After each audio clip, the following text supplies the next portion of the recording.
Уважаеми дами и господа, особено ми е приятно да ви кажа добър вечер и добре дошли на това прекрасно място.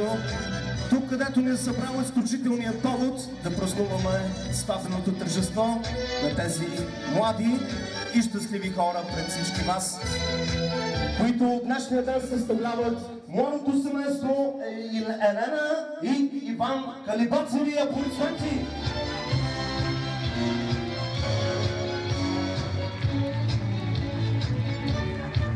Какво можем да пожелаем на нашите младожанци, споделяйки го с тяхните прекрасни кумове, които стоят от ляво и от дясно на младожаница и болката, с тяхните родители, 7-те шаферки и всички вас, родини и приятели тук.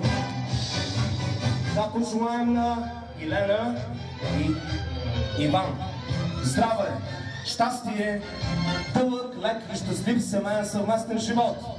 Децата и детския смят в най-скоро време да стоплят и огласят тяхното семейно огнище. Тези прекрасни пожелания ще ги отправяме по време на цялата сватба към младото семейство Калибацеви.